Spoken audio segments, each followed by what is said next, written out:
করব, এটাকে বলে আর্ট। আমরা আর্ট বোর্ডে রেক্ট্যাঙ্গেল নিলাম, এরকম একটা শেপ দিলাম।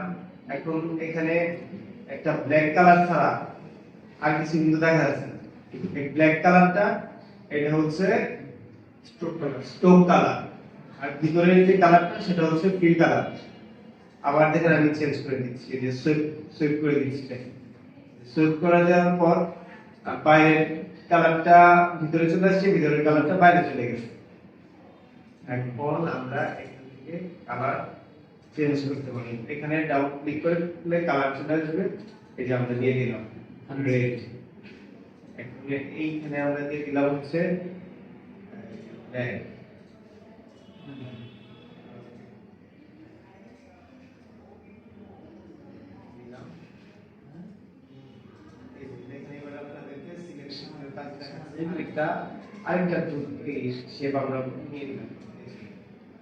এখন দেখেন আমি কিন্তু বারবার এই যে সিলেকশন নিয়ে নিয়ে কাজ করতে হচ্ছে। এই যে এটাকে ধরলাম, আবার এই যে এটাকে ধরলাম, এটা হচ্ছে সিলেকশন টুলের কাজ। এরপরে আমরা দেখি হচ্ছে যে direct selection tool, direct selection টুলের কাজ করব। আমরা এটাকে ধরে আনলাম, ডিরেক্ট সিলেকশন নিলাম, এই গোনাটাকে সিলেক্ট করলাম, অ্যাঙ্কর পয়েন্টে সিলেক্ট করলাম। সিলেক্ট করার পরে এই দেখেন আমি যেদিকে নিতে চাই সেদিকে চলে যাব। এটা হচ্ছে এই ডেল্টা।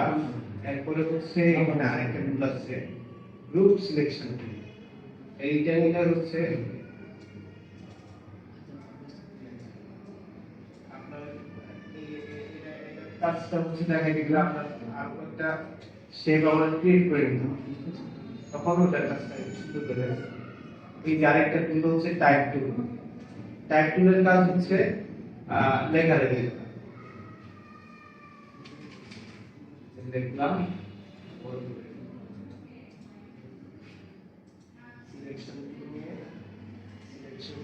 সিলেক্ট করে এটা হচ্ছে আমরা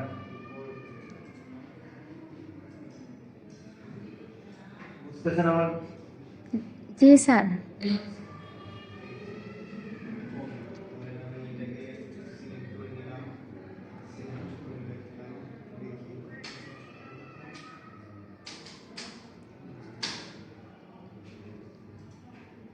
সিলেকশন করে নিলাম, এটাকে আনলাম, হচ্ছে এটাকে একটু কালার করে দিই, এইটাকে করে দিলাম,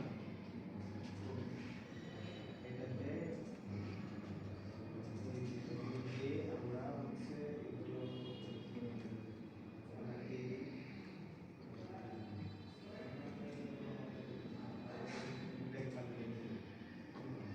এই যে দেখেন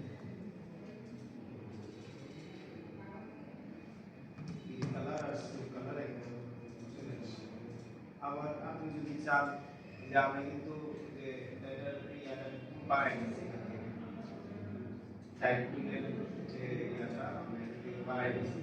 এখন যদি চান আপনারা যে এই যে স্টোকটা আপনারা একটু বাড়াইতে চান, তখন আপনাদের এইখানে যেতে হবে। এই যে এখানে গিয়ে আপনারা যদি বাইরে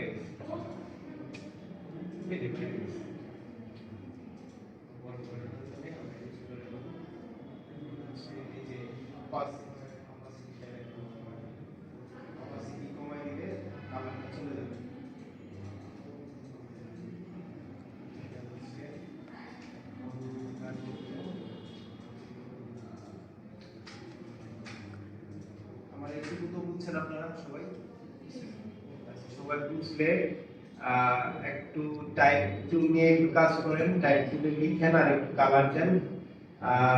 এইটুকু বেসিক পার্টটুকু দেখেন সবাই একটু